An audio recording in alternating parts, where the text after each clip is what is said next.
Voilà, bonjour à tous. Merci d'être aussi nombreux à vous être connectés aujourd'hui pour ce webinaire. Il manque encore quelques participants, mais je propose que nous attendions pas plus, comme ça on respectera le timing. Donc, je vais tout de suite passer la parole à mon collègue Jean-Sébastien Stegen, qui est responsable Business Development au sein du groupe T2I, et puis qui va vous présenter, faire une petite introduction sur ce webinaire qui s'intitule Optimiser le travail à distance grâce à une GED sûre et efficace. Donc un sujet bien d'actualité en ce moment avec le travail à distance. Donc Jean-Sébastien, je te laisse la parole. Et bon Très webinaire à bien. tous. Merci Marion, merci à tous d'être présents sur ce webinaire.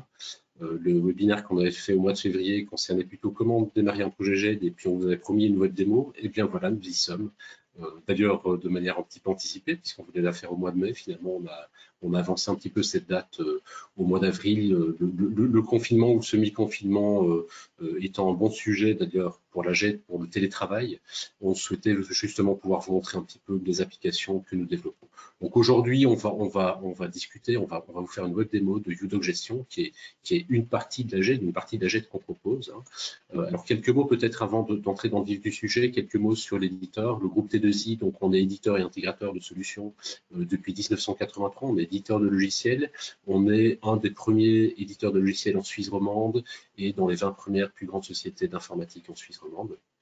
Nous éditons des logiciels sur différents sujets. La GED, bien entendu, vous êtes là, vous le savez, et puis le but, c'est que vous le sachiez encore mieux, mais également dans le monde des administrations publiques, on a un ERP communal complet qui est intégré à Udoc. Alors, ce qu'il faut savoir, on reviendra un petit peu par la suite sur le sujet, mais Udoc est une solution complètement intégrable. Donc, même si vous n'avez pas un ERP qui vient de chez nous, bah, ce n'est pas un problème pour l'intégrer. Et l'autre élément qu'il ne faut pas perdre de vue par rapport à ça, c'est que on a également des solutions RH ou des solutions de finance.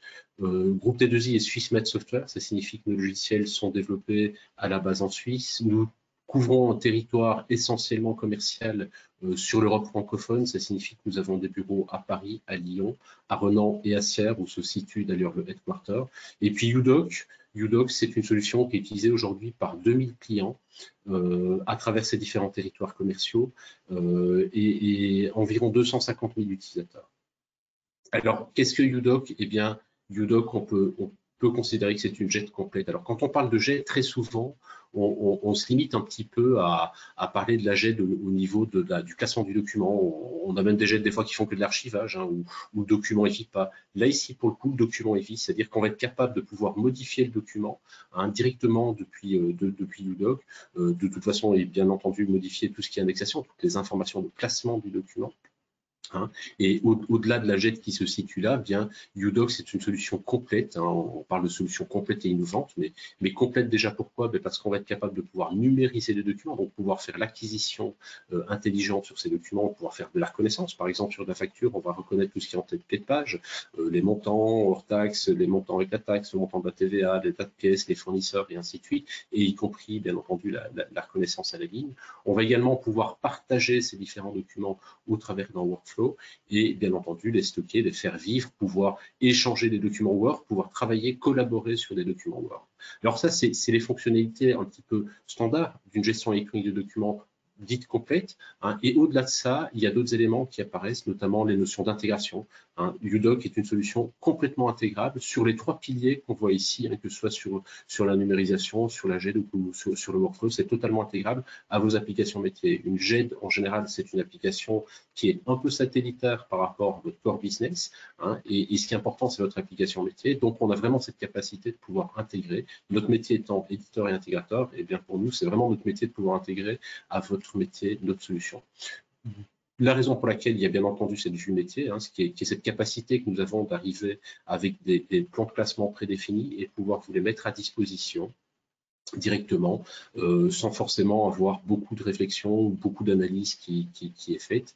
Mettre en place une GED nécessite une mise en place d'une sécurité adaptée. Je prends toujours l'exemple qui est très parlant des fiches de paie. Les fiches de paie, tout le monde ne peut pas les voir, et même au sein d'un service RH, tout le monde ne peut pas les voir. Et bien, les fiches de paie, enfin, tous les documents sont sécurisés au niveau des différentes fonctions et au niveau des différents utilisateurs ou des groupes d'utilisateurs. point essentiel également, c'est qu'il y a une conformité de cette gestion électronique de documents-là par rapport aux différentes normes, comme la norme ISO 14641, qui est l'application en fait de l'ordonnance sur les livres de compte qui permettent d'avoir une jet de valeur probante. Alors, l'outil n'amène pas la norme, l'outil permet de soutenir la norme et de pouvoir aider l'organisation à obtenir cette norme. C'est pas l'outil, c'est l'organisation. C'est quelque chose qui est vraiment important. Donc, plutôt que de parler beaucoup sur le sujet, je pense que ce qui est intéressant maintenant, c'est de passer directement à la web démo. Donc, ce webinaire, il est co-animé par moi et par Olivier Morel qui est à Lyon. Donc, je lui passe directement la parole. Je vais couper mon micro et ma webcam. Et puis, c'est au tour à Olivier Morel à parler. Merci, Olivier.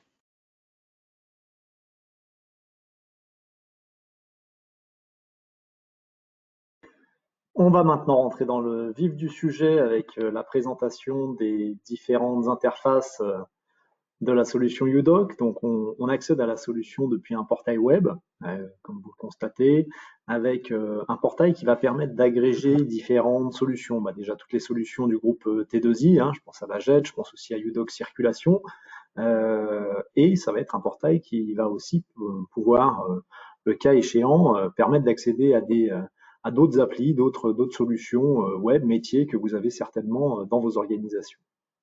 Autre intérêt de ce portail, c'est qu'on va pouvoir administrer la GED, par exemple tout ce qui va toucher aux droits des utilisateurs, à la création des groupes utilisateurs, aux classes de sécurité, aux données métiers. Classes de sécurité étant les éléments qui vont permettre, par exemple, de créer les collections documentaires pour sécuriser les accès aux différents documents.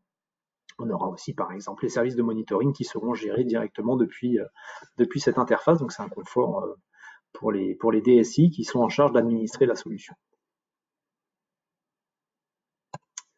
Si on s'intéresse maintenant aux aspects plus fonctionnels de la GED, donc pour vous expliquer les différentes partitions de l'écran, donc sur la partie centrale, j'ai accès personnellement à l'ensemble de ces documents qui sont organisés du plus récent au plus ancien. Donc je vois ici les derniers documents qui sont arrivés, on va dire, dans mon univers documentaire. Ça, c'est un premier mode d'accès avec une vignette qui me donne un premier aperçu du doc, et puis sur la partie droite de la vignette, les informations importantes en lien avec ce doc. Donc ça, c'est un premier mode d'affichage. Un autre mode d'affichage qui est également disponible, ça va être un mode d'affichage plus classique, en mode listing, où je vais retrouver la même collection documentaire, mais avec la possibilité de faire des tris ascendants ou descendants en fonction, par exemple, d'une nature, en fonction d'une date de création, par exemple. Donc, comme vous le constatez, la solution, il n'y a pas de menu sur cette solution. Tout a été pensé de manière à ce que la solution soit utilisable de manière très facile sur des écrans tactiles. C'est pour ça que vous constatez que toutes les actions sont disponibles sur des boutons, comme par exemple ici, ajouter ou sélectionner un document. Un autre mode de visualisation qui rappelle les arborescences Windows, ça va être une organisation par dossier, puisque chaque document est classé selon un plan de classement. Donc un plan de classement, dans cette base de démonstration, je vais avoir un plan de classement achat, je vais aussi pouvoir gérer toutes les documentations transverses de l'organisation, je vais avoir des éléments en lien avec la compta, avec la construction, avec la gestion locative. Donc ça, c'est des plans de classement métier, un travail que l'on fait en amont avec vous avant de mettre en place un projet GED. On va travailler sur votre arborescence et sur les métiers que vous souhaitez couvrir et comment est-ce que vous souhaitez qu'on organise les différents documents dans les différents dossiers. Donc c'est aussi un mode d'affichage et je peux avoir accès aux documents en passant par ce moyen-là. Donc ça, c'était pour les aspects de restitution et de visualisation des documents. Maintenant, si on s'intéresse à un autre chapitre, on va dire important quand on met en place un projet GED, c'est tout ce qui va toucher aux recherches de documents. Donc les recherches de documents, on a certaines études sur lesquelles on a travaillé où globalement, selon les organisations, il va y avoir un temps important de chaque collaborateur à la recherche de doc. On a certaines stats, c'est quasiment une journée par semaine où on recherche un document avec parfois des taux pour retrouver le document qui sont inférieurs à 50%. Donc, autrement dit, une personne va passer une journée par semaine à rechercher un doc qu'elle ne trouvera pas une fois sur deux. Donc, nous, on a accès des fonctions qui permettent de pallier à ce type d'handicap dans les organisations, avec un mode de recherche qui va être un mode de recherche qui fait référence à ce que vous connaissez déjà. C'est un mode de recherche multicritère où en lien avec un document, je vais pouvoir sélectionner. Voilà, par exemple, je recherche un document qui a été créé en 2018. Je sais que c'est dans mon pack achat. C'était un document de type facture et je retrouve ma facture par ce biais-là. C'est un premier mode de recherche, sachant que j'aurais pu compléter les critères que je viens de citer par d'autres critères plus précis, comme par exemple des dates d'enregistrement, des dates de facture, des montants, tous ces champs-là étant des index de la facture. Comme autre possibilité, on va aussi pouvoir faire de la recherche plein texte, c'est-à-dire dans le corps du document. Pas besoin du coup dans ce contexte-là de connaître les index et les valeurs des index. On va pouvoir saisir des éléments qu'on a mémorisés, que l'on sait être présents sur le document. Je vais par exemple faire le parallèle avec ce que l'on vient de voir, faire une recherche, une facture qui était du fournisseur Free et je me souviens du montant. Donc je vais saisir ces éléments-là dans la barre, un peu comme on le ferait dans Google.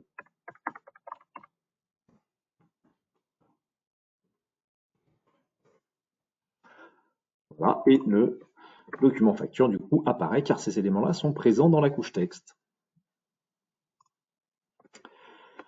On a aussi intégré à la solution UDoc une série de fonctions pour favoriser le travail collaboratif, le travail à plusieurs sur un document.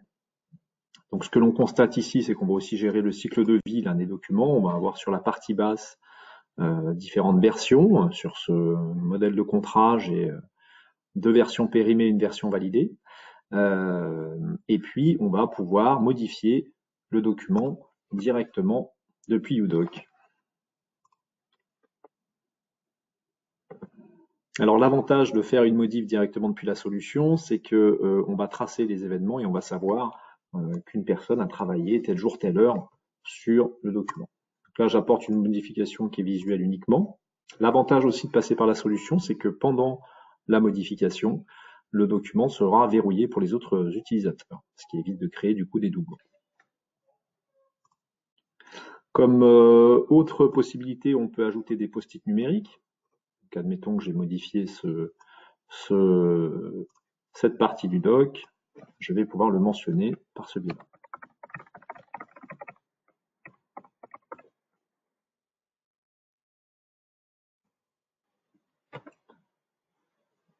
On peut aussi envoyer le document par email directement depuis la solution. On peut le télécharger en local si besoin. Et dans les envois par email, ce qui est intéressant, c'est qu'il y a un format qui va être un format lien. Et ce format lien va aussi éviter de doublonner le document. Une personne qui aura accès à la GED pourra du coup visualiser le document en ouvrant du coup le document directement dans la solution UDoc.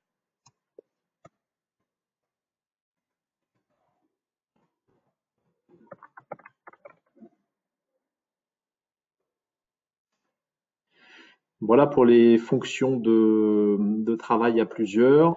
Comme autre fonction de travail collaboratif disponible, on a aussi intégré à la solution UDoc un moteur de processus qui va permettre du coup de créer des processus dans la solution UDoc et puis ensuite d'être alerté directement sur ce portail-là lorsque l'on a une étape sur laquelle on doit intervenir, ou alors un cas métier qu'on supervise, un processus qu'on supervise et sur lequel il y a eu des actions.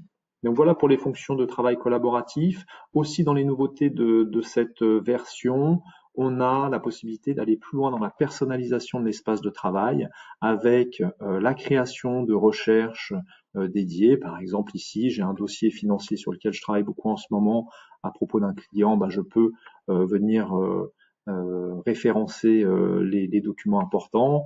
J'ai une liste de tous les documents qui sont assignés. J'ai des documents qui sont des documents urgents à finaliser. Voilà, donc l'utilisateur va vraiment pouvoir personnaliser son espace de travail. Et à chaque fois qu'il se connectera, il pourra du coup retrouver ses collections de documents facilement. Une autre fonction aussi en lien avec la personnalisation de l'espace de travail, c'est je vais avoir la possibilité de faire une première recherche. Alors j'ai un client, donc je tapais par exemple le client en question, qui est le client Girier, puis je vais vouloir du coup sélectionner uniquement un type de document en lien avec ce client-là. Donc, je vais prendre tous ces documents et puis je vais les mettre dans un espace qui va être un espace un peu comme un panier sur les sites e-commerce, hein, où je vais avoir du coup tous mes documents qui se mettent temporairement le temps d'une connexion dans cet espace-là. Et puis, je vais aussi avoir besoin pour une réunion d'autres éléments pour un autre client qui s'appelle Monsieur Fabrice. Donc là, cette fois-ci, c'est pas ce type de document-là, mais on va prendre peu importe la nature. Voilà, hop. Et puis j'épingle en fait ce document. Et vous voyez qu'ici, ça s'incrémente. Je vais du coup ensuite avoir ma collection documentaire qui est présente avec l'ensemble des documents que je vais avoir sélectionnés. Et puis ensuite, je peux les visualiser, les partager par email, les imprimer si besoin, ou alors même les fusionner si pour certains, il peut y avoir un intérêt à les fusionner.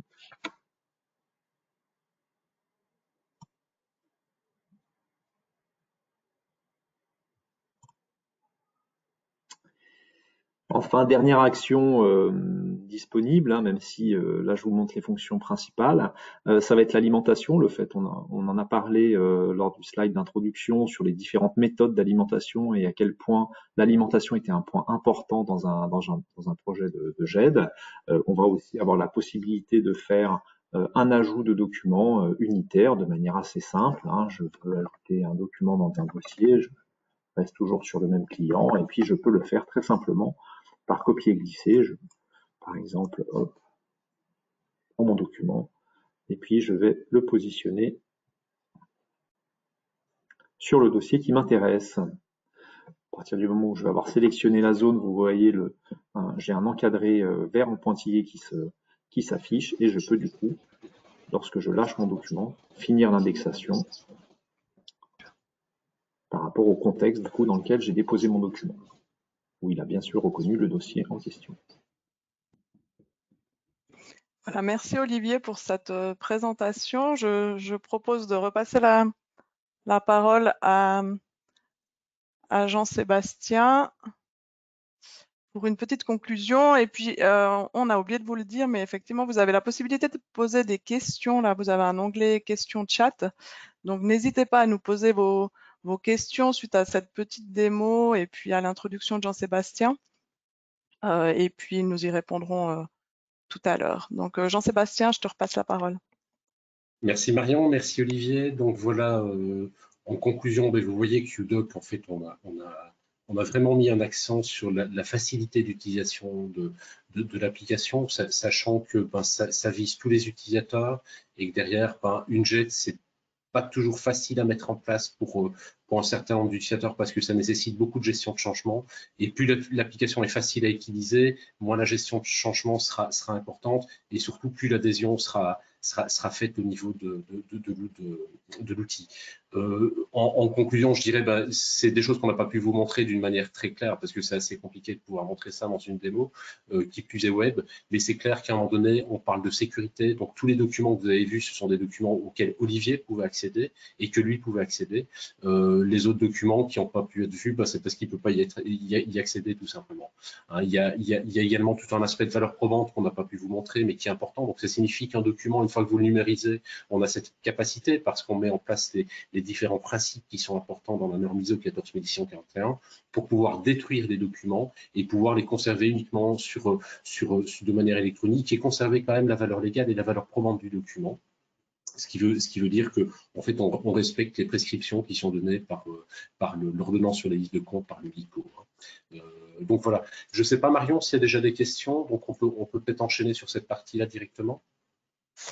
Oui, alors là, j'ai une première question qui est arrivée. Du coup, vous avez parlé de UDoc circulation. Comment cela fonctionne?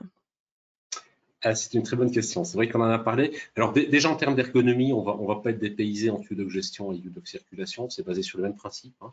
UDoc circulation, c'est un workflow documentaire. C'est surtout un outil de gestion de cas quelque part. C'est-à-dire que la différence entre la gestion de cas et le workflow c'est très dirigiste et puis la gestion de cas c'est un petit peu moins dirigiste. Donc en fait, ça va permettre de véhiculer des documents au travers de tâches sur des utilisateurs ou des groupes d'utilisateurs. Et l'objectif qu'on a cherché avec UDoc Gestion, l'objectif qu'on cherche, c'est de dire personne ne connaît mieux son métier qu'un utilisateur. Donc, le but, c'est que ce soit l'utilisateur qui soit capable de dessiner, lui, le cheminement que doit prendre le document pour effectuer les différentes tâches qui sont nécessaires dessus. Hein, je peux prendre un exemple, par exemple, là, le cas d'une qualification d'une candidature dans une entreprise, c'est quelque chose qui est assez mobile, qui est assez mouvant, hein, parce que les différentes personnes qui doivent qualifier la personne qu'on veut engager, eh bien, ça peut relativement varier. Eh bien, UDoc Gestion, c'est vraiment une solution qui va permettre de faire varier le flux en fonction de ça. Ça peut être également une réponse à un appel d'offres, ça peut être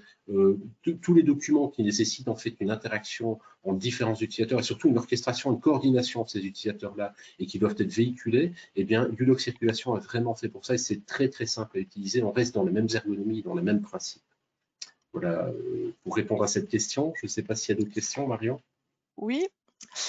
Avec facilité, peut-on intégrer cette GED à un système d'information car elle n'est pas censée vivre en totale autonomie? Point d'interrogation. Oui. Peut-on faire des API sur ce socle logiciel? Alors, totalement. Donc, la solution a été développée sur plusieurs tiers. Hein. Donc, il y a un tiers applicatif. Hein. Il y a le tiers que vous avez vu qui est l'interface utilisateur. L'interface utilisateur peut être appelée via des URL. Donc, si on veut intégrer les écrans du UDoc dans une autre application, ce n'est pas du tout un problème. On peut le faire. On peut appeler des documents de manière très précise. On peut appeler des listes de documents de manière très précise. On peut appeler des listes de dossiers. On peut faire un certain nombre de choses. On peut même rajouter des documents à travers l'interface existante. Donc, on peut intégrer l'interface de manière très simple. Et si on veut intégrer, je vais dire d'une manière back-end, donc en appelant uniquement les API mais qui n'ont pas d'interface utilisateur, oui, on peut le faire aussi. Hein. Il y a un ensemble de REST services, de web services qui peuvent être appelés depuis des applications externes pour pouvoir derrière pousser les documents. Donc ça, c'est pour la partie UDoc gestion. Et dans tous les cas, quand on parle de UDoc circulation, on est sur le même principe.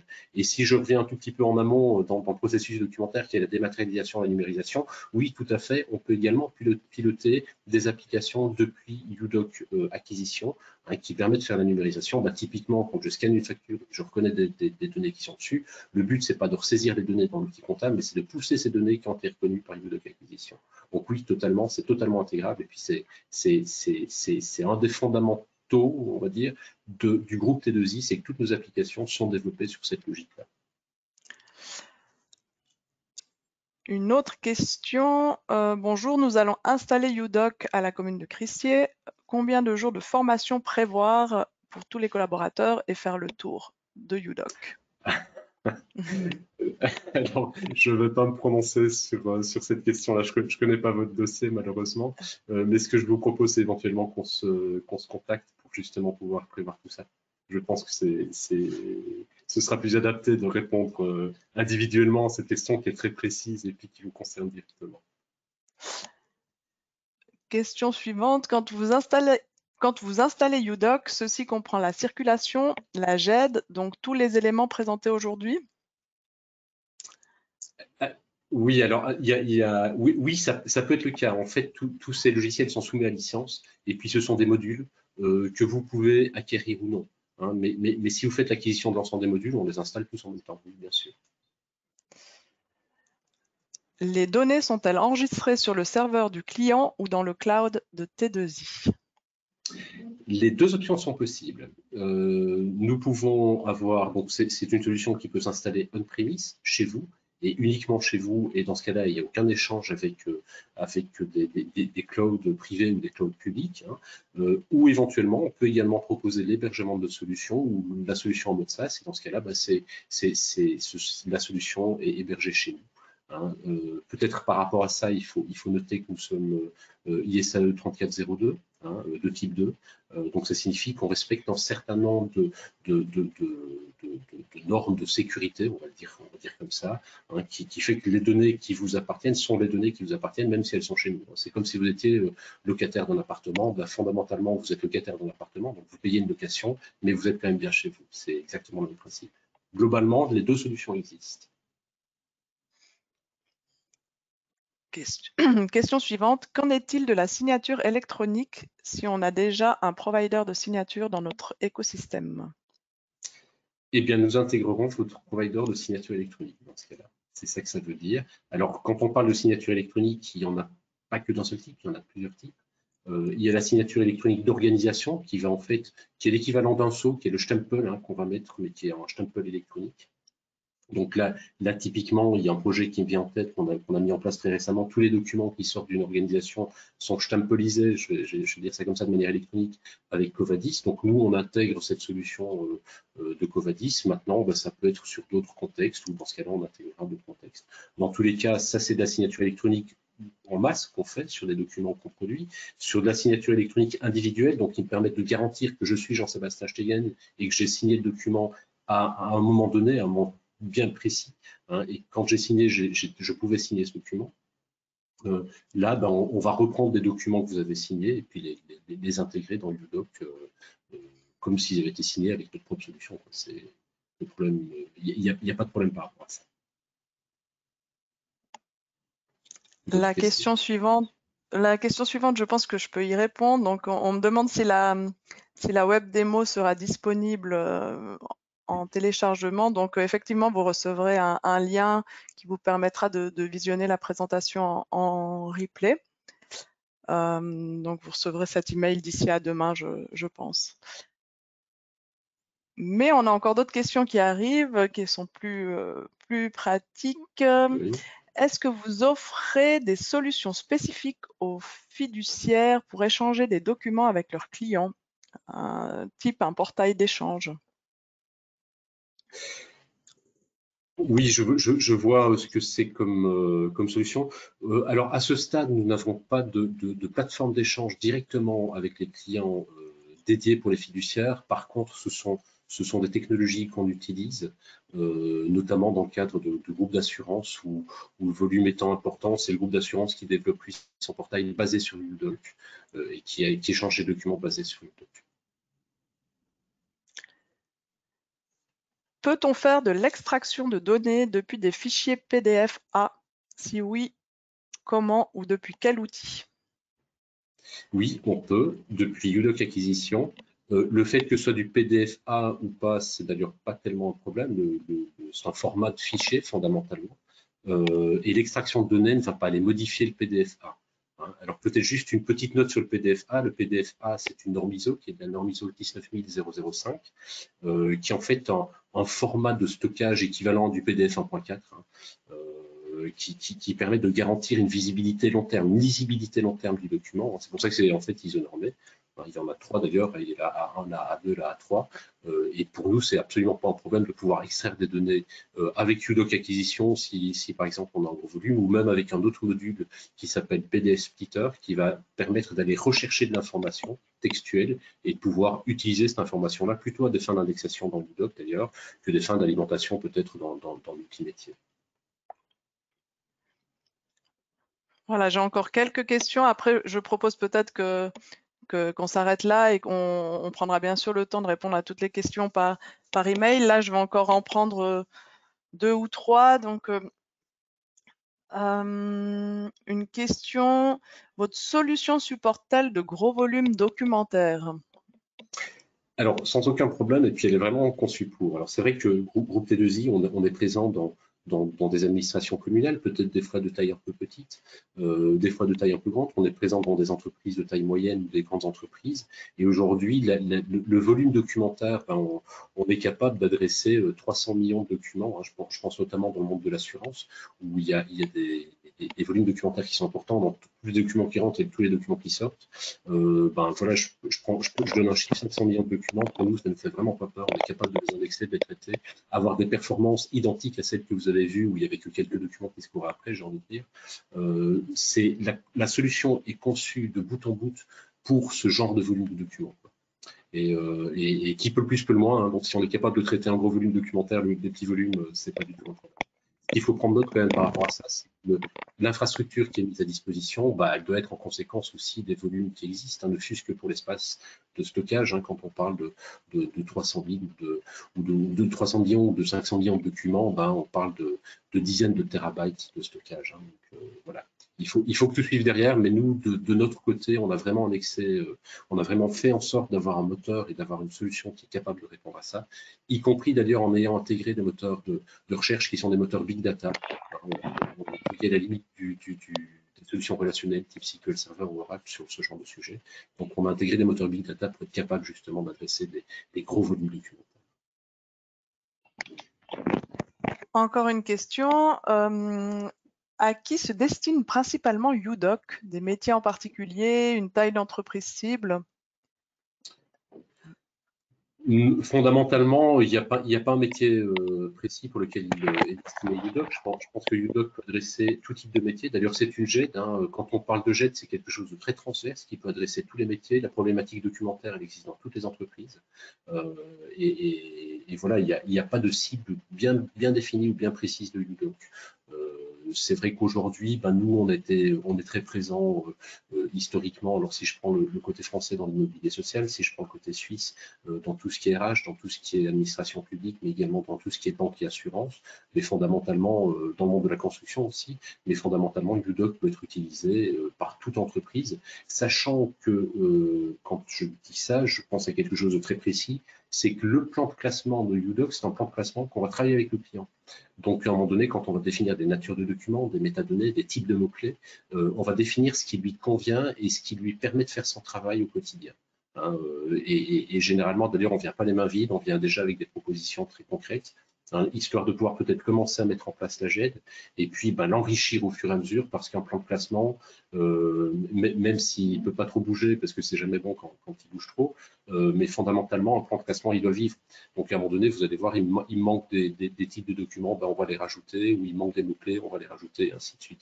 Et ça peut même être fait selon la taille de l'entreprise et selon la compétence informatique de l'entreprise, directement par les services informatiques de l'entreprise.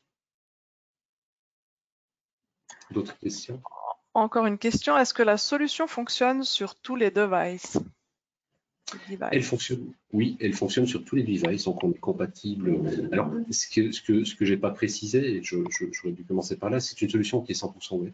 Donc, ça signifie qu'il n'y a pas de plugin installé sur le poste utilisateur, il n'y a pas de runtime installé sur le poste utilisateur, y compris d'ailleurs pour l'affichage des documents.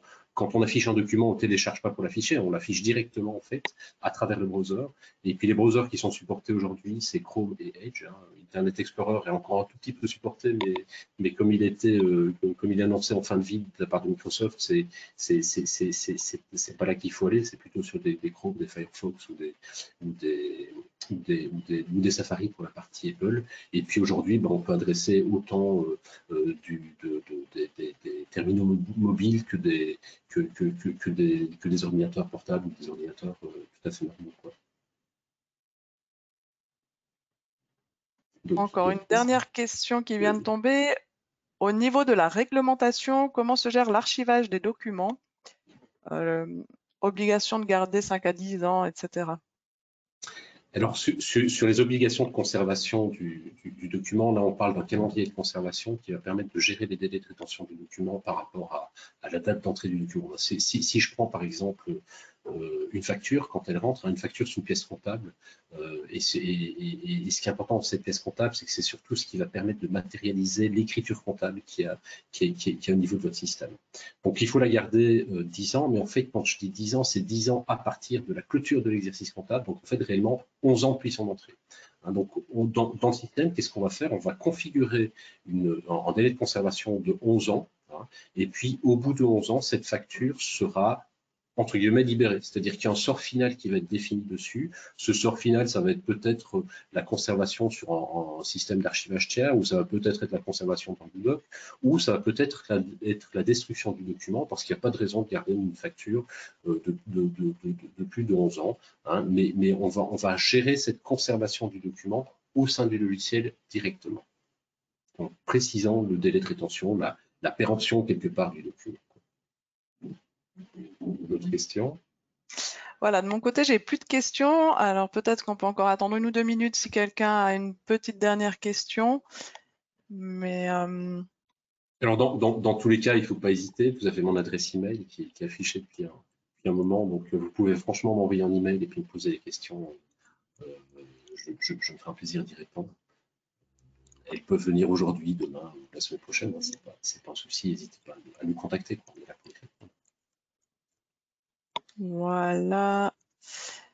Une toute dernière question. Quel est le délai moyen pour mettre en place une GED? Ça, c'est une excellente question. Alors, il n'y a pas de délai moyen, ça dépend de la taille de votre entreprise. Moi, il y a une chose que je dis systématiquement quand je rencontre des prospects ou des clients. Si vous voulez mettre en place une GED, faites pas un Big Bang. Allez-y par étapes. Il faut commencer par les sujets les plus douloureux, quelque part, que vous avez. Et puis, je vous encourage peut-être à regarder le webinaire précédent là, qui justement abordait le sujet de comment démarrer un projet GED. Parce que une GED, c'est une transformation dans une entreprise, et puis se transformer, il faut pas vouloir faire tout d'un coup. C'est très dangereux, c'est pas comme ça que ça marche le mieux. Hein. Donc, il faut y aller vraiment étape par étape et commencer par là où c'est plus douloureux. Alors, pour quand même essayer de vous répondre à cette question-là, hein, les petits projets GED ou des projets GED qui peuvent être mis en place, c'est, je vais dire, entre 2 mois et 3 mois pour les petits projets. Hein. Alors, ça ne veut pas dire 2 à 3 mois de travail, ça veut dire 2 à 3 mois d'elapse time. Hein. Donc, entre le fait de démarrer le projet et puis de livrer aux différents utilisateurs. Dans certains cas, on peut même être plus rapide, hein, parce qu'il y a vraiment très peu de choses à faire. Et puis, il y a des projets qui durent 2 ans, 3 ans, parce que c'est des gros projets dans des grandes entreprises, dans des grands groupes, où derrière, ça prend beaucoup plus de travail, y compris côté client, parce que quand vous achetez une solution, le travail il est du côté fournisseur, ça c'est sûr et certain, mais il est aussi de l'autre côté, où derrière, vous devez avoir les ressources qui sont disponibles pour faire le travail. Donc voilà, il y a de donner un délai moyen, ça n'a pas vraiment de sens. Par contre, si vous avez un projet GED, n'hésitez pas à nous appeler. Comme ça, on peut qualifier et vous dire à peu près le temps que ça peut prendre dans votre contexte de mettre en place le projet selon notre expérience. Voilà un petit peu ce que je répondrais par rapport à ça. Une question qui est très compliquée à répondre fondamentalement. Voilà, il n'y a pas d'autres questions, donc moi je propose qu'on s'arrête ici. Comme je l'ai déjà évoqué, hein, vous allez recevoir un lien avec la possibilité de visionner ce webinaire, enfin cette web démo plutôt en replay. N'hésitez pas à nous contacter ou à contacter directement Jean-Sébastien. Et encore merci pour votre écoute attentive. Excellente journée à tous. Merci beaucoup, excellente journée à tous. Au revoir.